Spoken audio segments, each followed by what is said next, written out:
Hello and welcome to Nyugati Station, which is one of Budapest's magnificent main railway stations, with rail services to the north, to Prague, for example, in the Czech Republic, but also local services up the Danube, and on this occasion to the tremendous city of Esztergom, which I've not been to since 1989, when it was still under communist rule. And it's right on the Danube Bend, on the border, directly opposite Slovakia, with a magnificent cathedral. That's what I remember. So I can't wait to get started on this journey. I haven't found the platform yet, and the train's going in less than 5 minutes. So I better start moving in that direction. And in the meantime, it's great to have you along here on Travelling the Know with me, Philip Saunders. A very warm welcome to Hungary.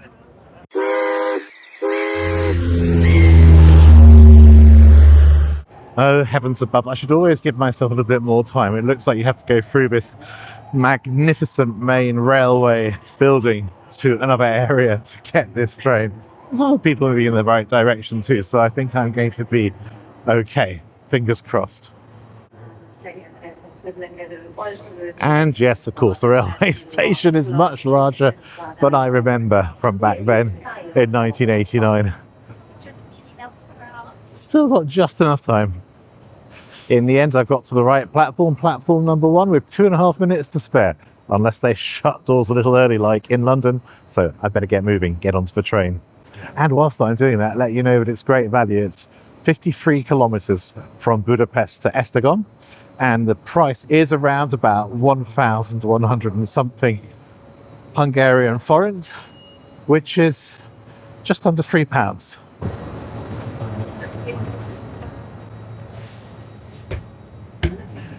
Almost 3 levels. I've taken my seat and the train has started just as I pressed record. As you can see, I've got a fantastic window view. I'm not quite sure how I'm getting back yet. I might try and go directly down the River Danube, in which case I don't need a return ticket, so we'll work that out later.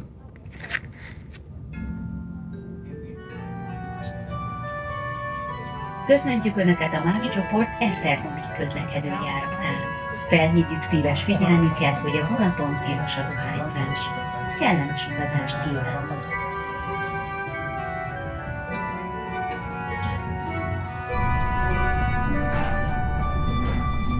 Arrived at Esztergom now at around about 14:56, so that's a 1 hour 5 minute train journey from Budapest for the 53 odd kilometres, and of course against all plans it started to rain.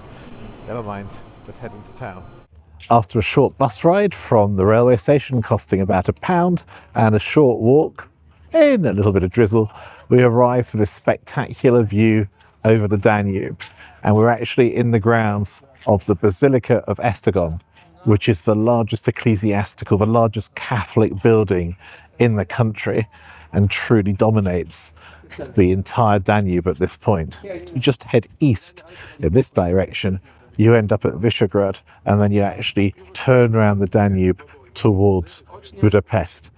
And from around about 5 miles down there, just before Visegrad, all the way for another 80 miles in a westerly direction, this part of the Danube, many beautiful parts, because this is the Danube Bend, but also some industrial areas, actually form the border between modern-day Hungary and Slovakia, almost until you reach Bratislava, the capital of Slovakia, in fact. And the power of this setting just underlines that whilst it has a role in today's history as well, and a huge number of very popular river cruises through Europe, it's not just that. This has been a key marking point in European history, and also the battle of ideas, particularly religious ideas. Around about the year 900, the Magyars, or Magyars, never quite sure what that means, the Hungarians as a tribe, if you like, arrived in the area. And by around about 965, the area was fully under Hungarian control. And then on the 31st December 1000, or the 1st of January 1001, what beautiful symmetry, the most significant king in Hungarian history was actually anointed here, and that is Stephen, who became Saint Stephen and is also celebrated really as the national patron figure of Hungary, even to the modern day. And he became king here, had a great reign, so much so that this city became not only the center of Hungarian cultural and religious life in the Catholic faith, it actually became the capital, and it served as capital of Hungary for around about 290 years. In the early 1500s, so the early 16th century, there was a great deal of fighting between effectively the Hungarians, the Europeans here, and also the Ottoman Empire. And eventually the Ottoman Empire actually did conquer the castle here, so this area, and it was captured in 1543 and remained part of the Ottoman Empire for quite some time, and also a critical clashing point to prevent attacks on Vienna and Buda, both of which are quite clearly not terribly far away down the Danube in both directions. The castle was eventually recaptured in 1595, but at a huge price, and the entire Middle Age settlement, which is now well below us, was completely wiped out. I've just discovered that there's a restaurant pretty much directly underneath the basilica. Looks a bit pricey, but perhaps it's worth a detour, and hopefully there might be some traditional Hungarian food. Right, this menu is just stunningly Hungarian. So much to choose from. So I'm going to do something that I hope you'll forgive me for. It's called greed. But how can you possibly be in Hungary, in its great capital, 290 years, from around about 970 to 1250? How can you not have goulash soup? And then I'm not really going to help myself, because I think I'm just going to go for something almost as heavy. I have to say, the stewed beef cheek looks great as well. Yeah. Is it great? Yeah. And it comes with red wine, egg barley with marjoram, so that's great. How do you say that in Hungarian? Voros, parolt, mahapulpa. Did I say that right? I said it more or less right. Yes. That's amazing. Nice. Hungarian is the most difficult language in the whole of Europe, except for this gentleman, because he is Hungarian. Right. Could I also have a glass of house red wine? Yes. Is that local as well, Hungarian? Yes, we have Hungarian wines. That's wonderful. That's great. We'll give you a Cabernet Franc. Okay, so Cabernet Franc. So that's excellent. And now all there remains for me to do in this ordering section is say a very important word. Köszönöm. That means thank you. Being in this cellar underneath the basilica is truly stunning. It's a fantastic setting, and I've got it almost all for myself at this time of day as well. The restaurant is actually called, I'm just going to say it again, Primas Pince. I think that's how it's pronounced. It looks like Primas Pince in English, but what it means is, as far as I understand, prime cellar. So a cellar in an extraordinarily brilliant location, which it certainly is. Either that, or perhaps Primus is a boy's name in Hungarian, but I think it means well-located cellar. You can just imagine that in location, location, location, can't you? Everything's arriving. The red wine behind all of it looks good as well. Excellent, thank you. Now it's time to taste it. It's a Cabernet Franc, and it's, I think, fairly local. 2009. Yeah, that tastes great. It's good. Very fresh as well. Very fresh. Nice and dry and fresh.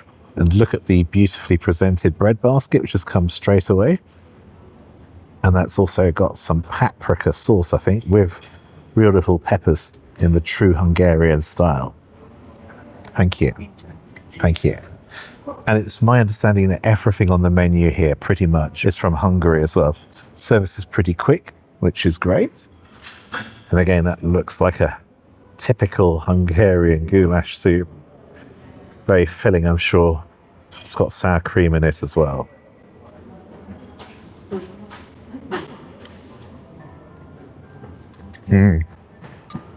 This is such a great soup. I always think of goulash soup as one of those really warming soups. And obviously you get it in Austria, but really Hungarian. This has pieces of potato chopped up with pieces of meat, which I'm pretty certain are beef. They are. So it's a beef goulash. And it's also got great big chunks of mushroom as well. And of course it's also got a little hint of pepper. And those peppers taste excellent. Really very good. Now let me try and eat a little pepper and then have some of the soup at the same time. Always a test. And that's nice and spicy. Oh, yeah. Oh, goodness me. That adds to the experience. But those are hot peppers, baby. Let's try the bread now. With a little bit of this like paprika paste. This brown bread looks fantastic. The paste is hot. It's a paprika paste. But my goodness, it's good. And the bread, this brown bread, full of whole grains, crispy on the outside, lovely and soft on the inside. It's, although I may be mad, this paprika topping is great. It's fiery, but you want more and more. And then a little bit of relief from the soup. It was so well together. So well. My main course has arrived, the beef cheek with the pearl barley. And I think I have to go for some peat cheek first. I've got to also be honest, I still got a lot of spice in my mouth from the paprika sauce or topping that I've been putting on top of my bread along with the little paprikas.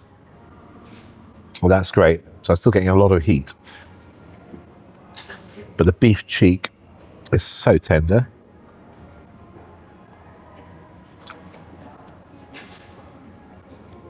It melts away. Very nicely cooked. It's kind of got a jus around it, I would say. Not quite sure what herbs are in it, but really nice. It's again a little bit like things like oxtail. It has that little bit of gelatine you can taste, or gelatinous consistency. I just love that. Then pearl barley is something I always love, so it's a spoonful full of that. Super soft, obviously hints of tomato. And there are also, I think, little pickled vegetables in there. Is that pickled turnip, perhaps? Let's have some of that with some pearl barley. Yeah, that is. I'm pretty sure it's pickled turnip. And then what's really nice around the side is there are ever such small bits of bacon, I think. Definitely. Adding a little porky flavour. Subtle, but a really good addition. Right. I've got some of those little bacon bits. Pearl barley, I think there's a bit of onion there, possibly carrot. And I'm going to take a little bit more beef cheek with it. Mix that all together. It's almost too big for my mouth. What am I doing, really, truly? Oh, come on, fella. Catch it. And choo-choo, in it goes. Well, of course, it's all perfectly balanced together, which is great. And also, I think these little bits of pickle are quite unusual. Here's some pickled cabbage. No, pickled cauliflower. Going nuts here. That's got some turmeric on it as well, or something like that. Really excellent blend of flavours. Again, traditionally Hungarian style food. With a lot of panache, style. And although it's obviously quite a heavy meal, I'd say it's prepared with a high level of refinement. Right, this is going to take me a fair while. I'm going to crack on and we'll join up together when I decide what dessert to have. But I'll definitely toast everyone at home with some Hungarian red wine, Cabernet Franc. And of course, that goes very well with the beef cheeks too. Excellent. See you later. It's now exactly 6 p.m. and what I see is that the restaurant is filling up pretty quickly, and this is a very large restaurant. And that certainly explains why I see outside that they strongly recommend that you make reservations. I suppose I was fortunate because I arrived very early, but I reckon if I'd left it to 6:30, I almost certainly wouldn't get a seat. Now, dessert. They've got lots of Hungarian or Austro-Hungarian style cakes, I would say. Like, for example, an Esztergom sponge cake with creme anglaise and caramelised peaches. They've got a warm cottage cheesecake with forest fruits and cinnamon. They've got a chocolate cake with almonds and pear sauce. And they've also got something called a Marcos Colles pudding, which is a millet pudding, apparently, with poppy seeds and plum ragout. which sounds also very good. But what's caught my eye is, I think, because I've actually had two quite heavy main courses. Beef cheeks were great. Oh, by the way, I didn't mention because I haven't got there, but there were also some tomatoes, actual fresh tomatoes in there, which added as well freshness and fruity, vegetably vibrance to my beef cheeks. But there's something here that I've seen that catches the eye. I'd really like to try it, and that is pineapple carpaccio, tarragon and lemon sorbet. Perhaps that's not so typically Hungarian, but I really enjoy fruits, particularly pineapple, when they're paired with tarragon. And it's a rare opportunity to get that on the menu, so I definitely think it's worth a try. So that's what I'm going to go for when they come and ask me. And look, this is the dessert. Doesn't that look beautifully presented? I mean, it's always tempting to go for cake, but when something looks this beautiful and it's got the advantage of some vitamin C from the pineapple, I know what I'm going to go for. Give me a little dinky spoon. It's going to be interesting. I think a fork would have been useful. I can see the tarragon. I can see, I think, some rose petals as well. Something crispy and some sorbet. Let me start with the sorbet, the lemon sorbet, which is going to give me freshness and zing after all the food I've enjoyed so far. A very good lemon sorbet. Not sure whether it's homemade, possibly not, but it's still very nice. And the pineapple. Now the pineapple is good. It's beautifully soaked in syrup, and it's got that lovely tarragon flavour, but it's also got little crispy bits that almost taste like candy floss. Now I love cakes, particularly from the Austro-Hungarian Empire. I mean, Vienna and Budapest were the centre of the gentrified world enjoying cakes. But after a two-course meal with heavy meat components, I'll almost always prefer something sorbet-ish with some fruit. And this dessert, I think, is a triumph. It's really excellent, and it helps you feel that much lighter when you leave the restaurant. So with that, I'm going to carry on enjoying it, and I'll get back to you after I've finished. Oh well, the boat that I was hoping to leave onto Visegrad has long since departed. In fact, I think long before I even finished dinner. I wonder if this beautiful river cruise boat, the Swiss Pearl alongside right now, will take me upriver instead. I suspect it's probably on the way to Vienna.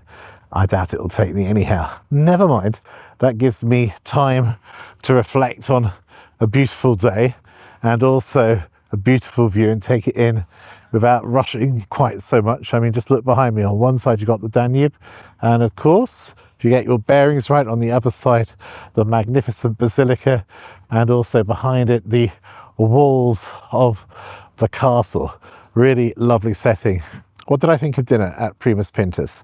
I enjoyed all of the food, all the more so understanding that it was principally sourced from within Hungary and prepared according to Hungarian recipes. The goulash was great, and I really enjoyed the bread with that paprika paste and the little peppers as well, which were to really add heat to the goulash soup, and they certainly did that. But again, it was prepared really nicely. It was a beef goulash. It was filling and delicious. Probably my favourite comfort soup, particularly in the winter. Then the main course, the beef cheeks, were absolutely excellent, and also the herb barley with it and the vegetables mixed together with a light tomato sauce. It all went very, very well together and was also very filling, and I probably should have stopped then. But that's really when you need refreshment. And in all truth, I think I enjoyed the pineapple carpaccio even more than the excellent savoury courses. It's well prepared, perfectly balanced, really full of taste, very fresh, and just the perfect way to round off the dinner. Very, very pleased indeed. And also you're going to ask, well, how much did it cost? And everything, and that includes a full bottle, large bottle of mineral water, and a glass of very nice Cabernet Franc Hungarian wine, all came to £37, and that included service. They were absolutely clear that it included the service charge. So I think all in all, considering the quantity and the quality, that's great value. I'm going to give the meal my famous to me at any rate, gold medal. And I think the atmosphere as well could be even better, which might really raise the roof and give you an evening never to forget. But I was there a bit too early to enjoy that. So I'm going to now enjoy a final walk around Esztergom and then head back probably to the railway station where I arrived and get back to Budapest before it's too late.